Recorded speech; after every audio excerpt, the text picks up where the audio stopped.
Hi sa lahat. Hi sa'yo, Debra. Kung ako yung tatanungin kung papayag ba ako na turuan yung anak ko or pamangkin ko ng kabastusan at kung ano-ano. Siyempre hindi. Big no.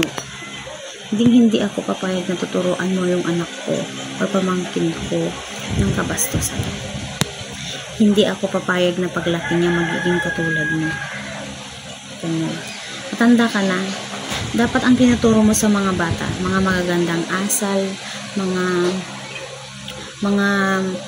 magagandang gawain, at kung ano-ano pa, basta maganda. Hindi masama. Hindi ka balastugan, hindi ka bastusan, at kung ano-ano dyan. Yung mga nakapaligid sa'yo, na kumakampi, Diyos ko, nakakaawa sila. Hindi ata nila alam yung totoo mong ugali. At sa mga player na nilait mo or naapak-apakan mo lang, hoy, kapal lang pagbumukha mo. Humingi ka na lang kayo ng tawad sa amin or kay kuya. Mas maganda pa yun. Ba't mo kami dinadamay na player, ha? Anong kasalanan namin sa'yo? Ang ina mo. Hindi mo ba alam?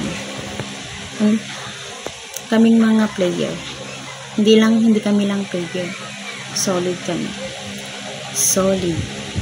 Hindi kami katulad ng mga kasamahan mo na iniiwan kasi kawawa.